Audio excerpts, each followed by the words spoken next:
প্রান্তিক বাংলা, সত্য প্রকাশে বদ্ধপরিকর।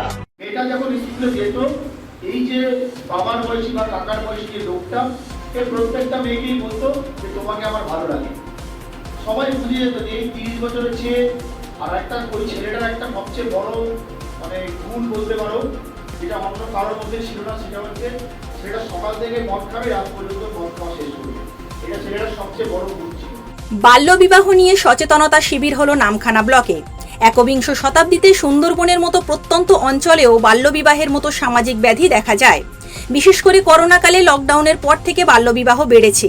বর্তমান সময়ে ছেলে মেয়েদের প্রেম করে পালিয়ে বিয়ে করার জন্য বাল্যবিবাহের মতো সামাজিক ব্যাধি দেখা যায়। তবে এসবের জন্য স্মার্টফোনকে দায়ী করেছেন অনেকেই। যদিও সরকারের পক্ষ থেকে একাধিক প্রকল্প তৈরি করা হয়েছে বাল্যবিবাহ রোধের জন্য। এজন্য কন্যাশ্রী থেকে রূপশ্রী প্রকল্প চালু করেছে রাজ্য সরকার। শুধু বাল্যবিবাহ নয়, বর্তমান সময়ে শিশু নির্যাতন, নারী পাচার, শিশু শ্রম, বধূ নির্যাতনের মতো সামাজিক ব্যাধি এখনও দেখা যায়। তবে এসবের বিরুদ্ধে সুন্দরবনের বিভিন্ন জায়গায় নানা স্বেচ্ছাসেবী সংগঠনের পাশাপাশি সরকারিভাবে বিভিন্ন সচেতনতা শিবির করা হচ্ছে। সোমবার সুন্দরবন পুলিশ জেলার নামখানা থানা চন্দনপিড়ি মুরারি মোহন উচ্চ বিদ্যালয়ে বাল্যবিবাহ রোধের জন্য নামখানা থানার পক্ষ থেকে স্বয়ংসিদ্ধা কর্মসূচি নেওয়া হয়। এদিনের কর্মসূচির মূল কথা হলো নিজে সচেতন হন ও অপরকে সচেতন করুন। বাল্যবিবাহ, শিশু নির্যাতন, শিশু শ্রম, নারী পাচার, বধূ নির্যাতন এগুলি যে অপরাধ সে বিষয়ে সচেতন করা হয়। এদিনের কর্মসূচিতে উপস্থিত ছিলেন নামখানা থানার ভারপ্রাপ্ত আধিকারিক বিভাস সরকার। তিনি বলেন, সামাজিক ব্যাধিগুলি দূর করার জন্য ছোটদের পাশাপাশি বড়দেরও এগিয়ে আসতে হবে।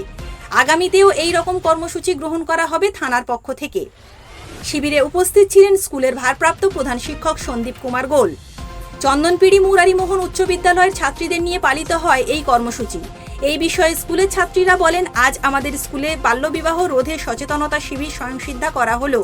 আজ থেকে আমরা বাল্যবিবাহ হতে দেব না এবং বাল্যবিবাহ করব না। আমরা সমাজের এই ব্যাধিকে মুক্ত করব। যদি কোনো বাড়িতে থেকে করো, তোমাকে একটা খাওয়া পড়া দেবে, তার সাথে তোমাকে বেতনও দেবে। তাহলে তোমাকে কিন্তু কথা শুনতে হচ্ছে, কেন তুমি নির্ভরশীল। তুমি জানো এই ছেলেটা যার হাত ধরে আমি 16 বছর বয়সে চলে গেলাম, এ যদি আমাকে নেগলেক্ট করে, আমার কোনো জায়গা নেই, কেন একে খাবার না দিলে খেতে পারবো না। কারণ তোমরা কেন নিজেকে অন্যের ওপর নির্ভরশীল হবে? এমন তো না স্যার আমি 6 মাসের জন্য নির্ভরশীল হচ্ছি না, সারাটা জীবন তুমি নির্ভরশীল হয়ে থাকবে, যতদিন তুমি বাঁচবে। এবং দিনের পর দিন তোমাকে মানসিক শারীরিক অত্যাচার করবে। এবং ভালো লেগেছে বলছে।